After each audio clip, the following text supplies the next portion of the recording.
লোকসভা নির্বাচনে মর্যাদাপূর্ণ শিলচর আসনের ফলাফলে জনতার রায়কে স্বাগত জানিয়ে শহরে প্রত্যেক ভোটারদের ধন্যবাদ ও কৃতজ্ঞতা জানালো শিলচর জেলা কংগ্রেস কমিটি। শিলচর জেলা কংগ্রেস কমিটির পক্ষ থেকে বৃহস্পতিবার দলীয় কার্যালয়ে আয়োজিত এক সাংবাদিক সম্মেলনে জেলার প্রত্যেক জনগণকে ধন্যবাদ জানানো হয়। কংগ্রেস কার্যালয়ে সংবাদ মাধ্যমের সঙ্গে কথা বলতে গিয়ে জেলা কংগ্রেস সভাপতি অভিজিৎ পাল জানান, শিলচর লোকসভা আসনের কংগ্রেস প্রার্থী সূর্যকান্ত সরকারকে 3,88,094 ভোট দিয়ে দলকে সহায়তা করেছেন জেলার সম্মানীয় ভোটাররা। ডিলিমিটেশনের ফলে হঠাৎ শিলচর আসন সংরক্ষিত হওয়ায় সাংগঠনিক দিক দিয়ে দল অনেকটাই দুর্বল হয়েছে, একথা পক্ষান্তরে স্বীকার করে তৃণমূল কংগ্রেসকে কড়া সমালোচনা করেন সভাপতি অভিজিৎ পাল। তিনি জানান, তৃণমূল কংগ্রেস দল বিজেপির সি টিম হয়ে শিলচর লোকসভা আসনে অবতীর্ণ হয়েছিল। নির্বাচনের শুরু থেকেই কংগ্রেসের কিভাবে ক্ষতি করা যায় সেটাই ছিল তৃণমূলের মূল এজেন্ডা, এমনটাই মন্তব্য করেছেন তিনি। তৃণমূল কংগ্রেস নির্বাচনে দ্বিতীয় স্থানে থাকার পাশাপাশি বিজেপির সঙ্গে তৃণমূলের মূল লড়াই হবে বলে দলীয় নেত্রী জোর গলায় যেভাবে বলেছিলেন তা ডাহা মিথ্যা বলেন অভিজিৎ পাল। মানুষের মধ্যে বিভ্রান্তি সৃষ্টি করে কংগ্রেসের শক্ত ভিতকে দুর্বল করাই তৃণমূল কংগ্রেসের মূল লক্ষ্য ছিল বলেও অভিযোগ করেছেন শিলচর জেলা কংগ্রেস সভাপতি। নির্বাচনে জেলার জনগণ দলীয় প্রার্থী সূর্যকান্ত সরকারের পাশে থেকে যেভাবে সহায়তা করেছেন তার জন্য জেলার প্রত্যেক ভোটারদের প্রতি জেলা কংগ্রেস কৃতজ্ঞ থাকবে। আগামীতে কংগ্রেস জেলার জনগণের পাশে থেকে তাদের বিভিন্ন সমস্যা ও দাবি নিয়ে আন্দোলন অব্যাহত রাখবে বলেও এদিন আশ্বাস দিয়েছেন দলের কর্মকর্তারা। সাংবাদিক সম্মেলনে শিলচর লোকসভা আসনের কংগ্রেস প্রার্থী সূর্যকান্ত সরকার, বড়খোলার বিধায়ক মিসবাউল ইসলাম লস্কর সহ অন্যান্যরা উপস্থিত ছিলেন। লোকসভা নির্বাচনের ফলাফল ঘোষণা হয়েছে।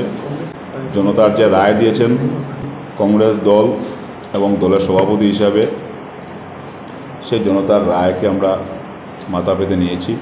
শিলচর লোকসভার সম্মানীয় ভোটারদের প্রতি চিরকৃতজ্ঞ আমি এবং আমাদের প্রার্থী সহ কংগ্রেস দল, যে আপনারা আপনাদের মূল্যবান ভোট 3,88,094 ভোট আমাদের প্রার্থীকে আপনারা দিয়েছেন এবং নির্বাচনে আমাদেরকে যথেষ্ট সহযোগিতা করেছেন।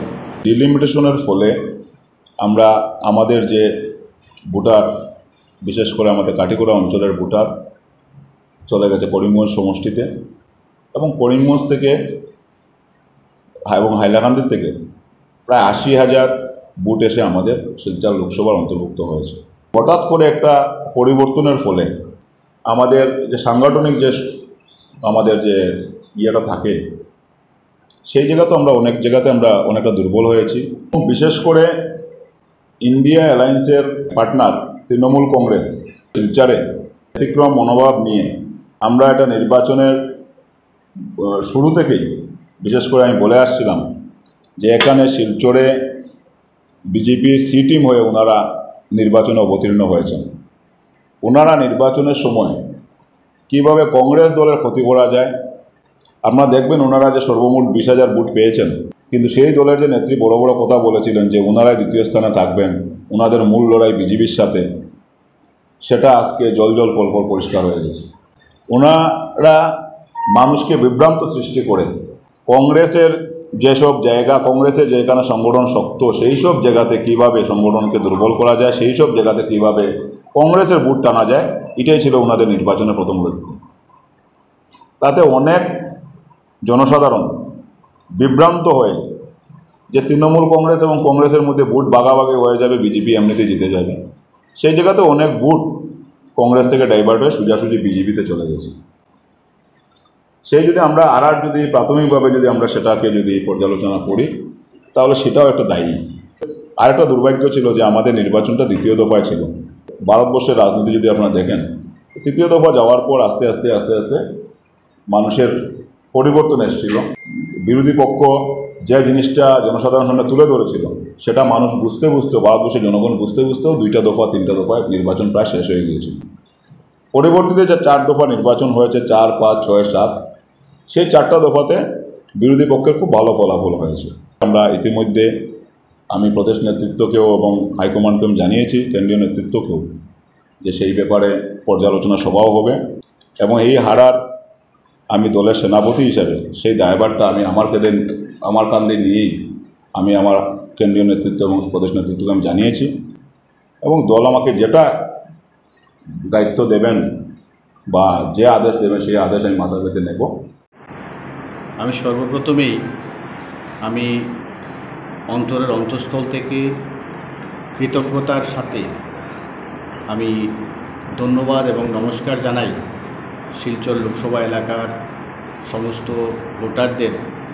যদিও আমি ভোট পেয়েছি প্রায় 3,88,000, আমি মনে করি আমি প্রত্যেকজন ভোটারের কাছে দায়বদ্ধ, কারণ আমি এই লোকসভা ক্ষেত্রে সাংসদ নির্বাচনে প্রতিদ্বন্দ্বিতা করেছি ঠিকই, জয় পরাজয় নির্বাচন বা খেলাধুলাতে থাকে, আমি পরাজিত হয়েছি ঠিকই, কিন্তু আমি মনে করি প্রত্যেকজন ভোটারের প্রতি আমি দায়ী এবং ঋণী। আগামী 5 বছর মানুষের পাশে দাঁড়িয়ে যখন যেরকম কাজ করতে হয় মানুষের পাশে দাঁড়িয়ে কাজ করব এবং বিশেষ করে আপনারা যারা সাংবাদিক দাদা বন্ধু ভাইরা আছেন আপনাদের প্রতি আমি কৃতজ্ঞ, কারণ আমার নমিনেশনের সময় থেকে শুরু করে নির্বাচনের প্রচার সময় আপনারা প্রত্যেকেই আমাকে যেভাবে সাহায্য সহযোগিতা করেছেন আপনাদের প্রতি কৃতজ্ঞ এবং ধন্যবাদ জানাই এবং সঙ্গে আপনাদেরও সহযোগিতা চাইছি আগামী দিনে যাতে মানুষের পাশে দাঁড়িয়ে আমি কাজ করতে পারি এবং যখন কাজ করব তখন আপনাদের যাতে সহযোগিতা পাই এবং আপনাদেরকে আহ্বান করব যে যেখানে প্রয়োজন মনে করবেন যে সূর্য হিসাবে বা কংগ্রেসের একজন সৈনিক হিসাবে আমার দাঁড়াতে হয়, আমার কারুর পাশে দাঁড়াতে হয়, আপনারাও আমাকে অনেক সময় নির্দেশ করবেন বা অনুরোধ করবেন বা আমাকে বলবেন।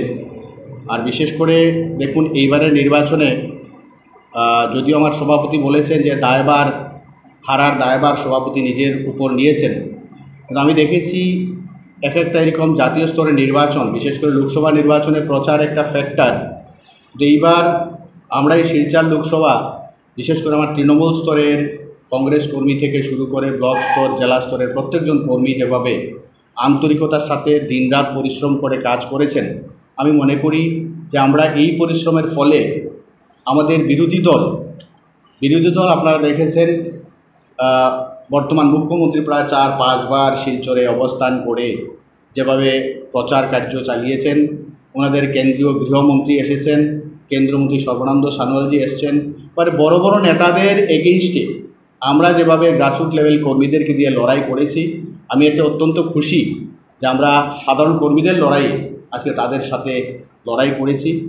আর যেই ভোটটাই আমরা পেয়েছি আমরা এতে অত্যন্ত খুশি যে আমরা সাধারণ কর্মীদের পরিশ্রমের ফলে তাদের বড় বড় নেতাদের এগেইনস্টে আমরা এই কাজ করেছি। বিশেষ করে আমি ধন্যবাদ জানাই আমার বরকলার মাননীয় বিধায়ক, উনিও অক্লান্ত পরিশ্রম করেছেন আমার জন্য। বিভিন্ন জায়গায় ওনার বরকলা বিধানসভা ছাড়াও বিভিন্ন জায়গায় গিয়ে যেভাবে কাজ করেছেন আমার জন্য, আমি ওনার প্রতি কৃতজ্ঞ এবং ধন্যবাদ জানাই। এইটুকু বলে আবারও সবাইকে আমার ধন্যবাদ এবং ব্যুরো রিপোর্ট, NE8 নিউজ।